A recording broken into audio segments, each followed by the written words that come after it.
I am Helen, a 32-year-old woman who has spent the last 6 years working as a senior data analyst for a major tech firm. My life is a carefully curated ecosystem of order and predictability, a stark contrast to the chaotic family environment I grew up in. I live alone in a small 2-bedroom bungalow in a quiet suburban neighborhood, surrounded by the comforting silence of spreadsheets and code. In my family, roles were assigned early and etched in stone. My younger brother Ethan was always the golden child. My parents were his adoring audience, and I was the support beam, the quiet structural element noticed only if I failed to hold everything up. Ethan is 29 and calls himself an aspiring graphic designer, which is really just a romantic way of saying he has been perpetually unemployed for nearly a decade. He is charming and charismatic, with a magical ability to convince my parents that his big break is just around the corner, despite his constant setbacks and failed projects. My journey was expected to be linear and practical. While Ethan was given a brand new car for his 18th birthday, I was given a bus schedule and a lecture on saving. While his fine arts degree was paid for without question, I worked 2 jobs and applied for every scholarship to cover my own education in statistics. My parents called this building character, but I knew it was a blatant double standard. The unspoken rule in our house was that Ethan's dreams were an investment, while my stability was an expectation. My achievements were met with lukewarm acknowledgement, while his minor efforts were celebrated as major milestones. When I bought my own house at 28, it was born from years of frugal living and sacrifice, yet my parents saw it less as a personal achievement and more as a convenient family asset. My spare room became an unofficial storage unit for their seasonal decorations and Ethan's abandoned hobbies, like a pottery wheel and DJ turntables. My role was always to be accommodating and to make space for their needs without complaint. For years I played this part, craving just a crumb of the unconditional praise they showered on my brother. I thought if I was responsible and successful enough, they would eventually see me for who I am. Each Sunday I would drive to their house for dinner, bracing myself for the inevitable monologues about Ethan's latest crisis or venture. My father, an accountant who balanced ledgers for a living, seemed completely incapable of seeing the emotional imbalance in his own home. My mother ran the household with a mix of affection for Ethan and constant instructions for me, often asking why I looked tired or why I was still single while fussing over my brother's plate. The exploitation by my family manifested in many forms. A few months ago, the crisis was Ethan's car breaking down. My mother insisted he use my car for 3 weeks because she argued that since I work from home, my time and freedom were disposable. Ethan needed to get to his networking events, she said. I didn't fight it. I rearranged my schedule and endured the hassle, but when I got my car back, the gas tank was empty, and there was a new dent on the passenger side door that Ethan claimed he knew nothing about. There was no thank you and no apology. It was simply expected. Last month, it was his rent. He was being evicted from his trendy downtown apartment because he was 3 months behind. He'd spent his rent money on a new top-of-the-line computer because he argued you have to invest in the tools of the trade. The frantic call came from my mother, not him. She told me I had to help because my brother was going to be on the street. The subtext was clear. My savings and responsible budgeting should be the safety net for his irresponsibility. I caved and transferred him the money. It was a sum that made my stomach churn, knowing it would never be paid back. He accepted it not with gratitude, but with the casual air of someone collecting a debt. These incidents were the bricks in the wall that was slowly being built between my family and me. I just didn't realize how high that wall had become until that final Sunday dinner. I went that day expecting the usual performance. The aroma of pot roast and roasted potatoes filled my parents' house. It was a scent that used to mean comfort, but now just felt like the preamble to a negotiation I was destined to lose. My mother turned from the stove, wiping her hands on her apron, telling me that Ethan had the most exciting news. My father looked up from his newspaper with a placid smile, claiming my brother was really onto something this time. For the next 20 minutes, Ethan detailed his latest venture. He was pivoting to becoming a brand consultant and social media influencer, using a flurry of buzzwords like synergy and personal branding. The only problem, he explained, was that he needed a relaunch phase to build his online presence while living rent-free. I nodded along, offering non-committal sounds of encouragement. We moved to the dining room where the table was set with the good china. My mother sat down and looked at me. With a beaming smile, she announced they had come up with the perfect solution. Since I had a spare bedroom and worked from home anyway, she said it was sorted. My brother was moving into my place for at least 6 or 8 months.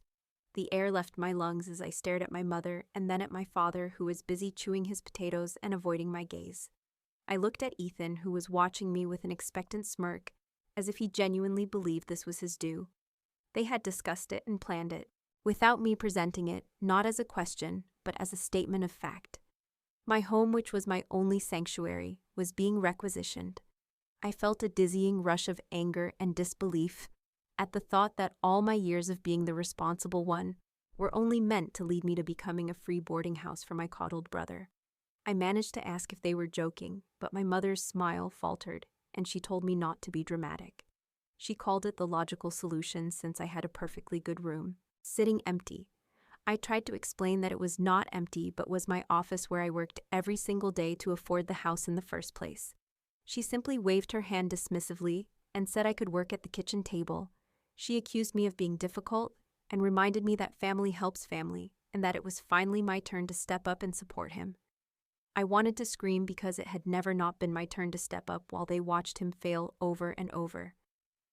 My father finally chimed in saying that he and my mother were retired and needed their peace and quiet. He suggested that since I was young, I could handle the disruption better than they could. The hypocrisy was staggering because they were the ones who had created this dependent and entitled man-child. And now that he was an inconvenience to their retirement, they were outsourcing the responsibility to me. I was being designated as the handler for the problem they had spent 29 years cultivating. I told them I couldn't believe they thought they could just decide who lives in my house, but Ethan just called me selfish and said it would be fun for us to hang out. He envisioned me going to work every day while he slept in and used my things without a single care in the world. They had mistaken my patience for permission and my silence for compliance. As I sat there staring at their expectant faces, I realized with terrifying clarity that as long as I owned that house, it would never truly be mine. It would always be their backup plan and their emergency resource. I left the dinner in a daze, leaving the meal untouched as a symbol of the conversation that had been so abruptly concluded. My mother even called out as I left, telling me that Ethan could start moving his things next weekend, as if there was no room for negotiation at all. The drive home was a blur of streetlights and simmering rage. I walked into my quiet house, and the silence which usually brought me comfort felt fragile, as if it could be shattered at any moment. I saw my home through their eyes, not as the culmination of my hard work, but as a resource to be exploited. My office wasn't a workspace anymore, it was Ethan's future bedroom. My living room wasn't my private sanctuary, it was his future entertainment space. The betrayal felt like a physical presence in the room, suffocating me. The next morning, the campaign began in earnest. My mother texted me a photo of a desk she had seen online, claiming it would be perfect for Ethan's room. She was already decorating my home for its new inhabitant. There was no, "How are you feeling?" or "Can we talk about this?" It was a full steam-ahead tactical operation. I didn't reply, but an hour later she called and I ignored it. Her voicemail was breezy and efficient, asking when my father could come over with the truck to clear out Ethan's old hobby equipment from my spare room to make space for his bed. The blueprints of their betrayal became clearer with every message. They had no respect for my boundaries, because in their world, I wasn't entitled to any. My life was just a subsidiary of the larger family corporation, and my assets were to be liquidated for the benefit of the primary shareholder, Ethan. I spent the day in a state of anxious paralysis staring at my screen. The breaking point came when a text from Ethan himself popped up, asking if I still had my 50-inch television, because he thought it would be better in the living room than his old one. The hatiti'a, sheer unadulterated entitlement, was what finally broke my paralysis and replaced it with a cold, hard resolve. I needed to talk to someone who was unequivocally on my side, so I called my best friend Millie. She is a lawyer with a razor-sharp mind and zero tolerance for nonsense. When we met at a coffee shop and I laid out the story, her expression went from sympathetic to furious. She told me this was a parasitic relationship and that I was the host. She reminded me that my house was my property and my name was on the deed. Millie gave me the most blunt legal advice I had ever received. She said a simple no wouldn't work with people like my family, because they would see it as a negotiation. I needed to create a situation where no was the only possible answer and where it was no longer my decision to make. We talked about how every time I had given in before I was just paying a deposit on future larger demands. They saw me as an extension of themselves, not as a separate autonomous adult. I left the coffee shop with a new sense of clarity. The anger hadn't dissipated, but now it was focused. I went home and looked at my house again. It didn't feel fragile anymore. It felt like a fortress, and I wasn't going to let them lay siege to it. I was going to dismantle it myself. The decision once made settled in my mind with the quiet certainty of a solved equation. For my entire life, I had reacted to my family's whims, but now for the first time I was going to be proactive. My escape would not be loud or confrontational. It would be silent, swift, and utterly final. It would be a data-driven solution to an emotional problem. I spent that Monday evening not agonizing over my family's next move, but poring over my own financial records. I calculated my mortgage balance, my home's estimated market value, and my investment portfolio. The numbers on the screen were empowering because they were a tangible representation of my independence. My house, which had suddenly felt like a liability, was in fact my greatest asset and my ticket to freedom. The real estate market was hot, and I knew I could sell quickly for a significant profit. The next morning, I called the best real estate agent in the area, a woman known for her efficiency and discretion. I explained that I wanted a quick off-market sale to avoid the hassle of open houses because I needed this done quietly. While I waited for her research, I started the second phase of my plan, which was disentanglement. It began with my phone. I created a custom filter so that all calls and texts from my mother, father, and Ethan would be silenced. They weren't blocked because I wanted a record of their attempts to contact me, but my phone would no longer buzz with their demands. The immediate silence was blissful, like an oppressive background noise had suddenly been switched off. Next, I tackled the physical front. Ethan's leftover hobby equipment in my home office had to go. I spent the afternoon hauling the heavy pottery wheel, the dusty turntables, and the paint-stained easel out to my garage. I posted them on a local marketplace for free with the condition of immediate pickup. Within 2 hours, a parade of grateful strangers had cleared out every last trace of his transient ambitions. As a young art student loaded the easel into her car, I felt a physical weight lift from my shoulders. I was reclaiming my space 1 square foot at a time. I also began to research new places to live in neighborhoods closer to the city where my family rarely visited. The idea of a new address they didn't know was intoxicating. The real estate agent called back the next day with a number that exceeded my expectations. She had a young couple in mind who had been looking in my exact neighborhood for months and were pre-approved to move fast. Throughout this process, a strange thing happened to the guilt I had anticipated feeling. It never came. The audacity of their proposal to seize my home had been a powerful antidote to a lifetime of conditioned guilt. They hadn't just asked for a favor, they had tried to seize control of my life. My response wasn't selfish, it was self-preservation. On Friday, just as the agent predicted, the formal offer came in for the full asking price, with no conditions and a quick closing date. The escape plan was no longer a calculation, it was a reality waiting for my signature. The following week was a whirlwind of calculated clandestine activity. While my family was likely stewing in their silent, manipulative standoff, I was mobilizing. I accepted the offer on my house, and the legal machinery whirred into motion. Inspections were scheduled, documents were prepared, and a closing date was set for just 3 weeks away. It was an aggressive timeline, but the buyers were motivated, and so was I. The biggest challenge was clearing out my house without raising suspicion. I couldn't just rent a large moving truck and park it in the driveway, because my parents lived close enough that a neighbor might mention it to them. I had to dismantle my life in secret. I started with the small things, filling box after box with clothes books and personal items I didn't need for the immediate future. I rented a small storage unit across town, and late each evening I would load up my car and ferry the boxes over like a spy moving sensitive intelligence. Each box I packed felt like shedding a layer of my old life. I found old photo albums where I was always on the periphery looking awkward while Ethan was in the center beaming. I found birthday cards with generic pre-written verses and small bills as if I were perpetually a child. I didn't feel sentimental. I felt detached, as if I were curating a museum, exhibit of a life that was no longer mine. I packed it all away. I sold most of my large furniture online, including my dining table, my sofa, and the guest bed that had been earmarked for Ethan. I listed them for low prices with the condition of immediate pickup. People were happy to get a bargain, and I was happy to see the empty spaces they left behind. My house began to echo, feeling less like a home and more like a transition point. This physical act of letting go was profoundly liberating as I untethered myself from the material things that had made my home a target. During this time, I also found a new modern one-bedroom apartment in a secure building with a balcony overlooking a park. It was a place they had never seen in a neighborhood they didn't know. The day came to sign the final closing documents, and I met the buyers at the lawyer's office. They were a sweet young couple expecting their first child, and seeing their genuine joy erased any lingering doubt. My house was going to a family that would cherish it and build their own dreams within its walls, rather than being a crash pad for my brother. I sat at the long, polished table with a steady hand and picked up the pen. With each signature, I felt a chain breaking.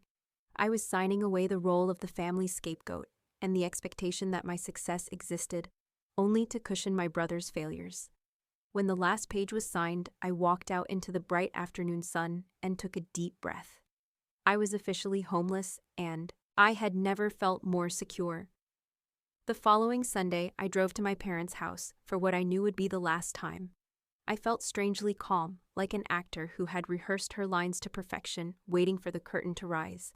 I hadn't spoken to any of them in nearly 3 weeks, and I knew my sudden appearance would be seen as a surrender.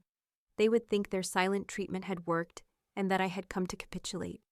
I walked in without knocking and found them all in the living room, with expressions of smug satisfaction. My mother spoke first, with a voice laced with fake sweetness, telling me she was glad I had finally come to my senses. She even had the nerve to say it was very childish of me to ignore them, while they were busy packing Ethan's things for his move. She told me that Ethan would be ready to move in next Saturday, speaking with an air of finality, as if she were generously rescheduling a meeting I had foolishly missed. I kept my voice level and told her that might be a problem. The atmosphere in the room shifted instantly, and the smugness evaporated into tense confusion. My mother snapped that the discussion was over and that they had already given me 3 weeks to get used to the idea. We moved to the dining table, where the air was thick with unspoken tension. They were waiting for me to break or apologize, but I ate my food slowly and methodically, letting them wait. It was my father who finally cracked and asked what this problem was that I had mentioned. Before I could speak, my mother jumped in again, declaring that Ethan was moving into my place to get back on his feet, and that it was what a good sister and a good daughter does.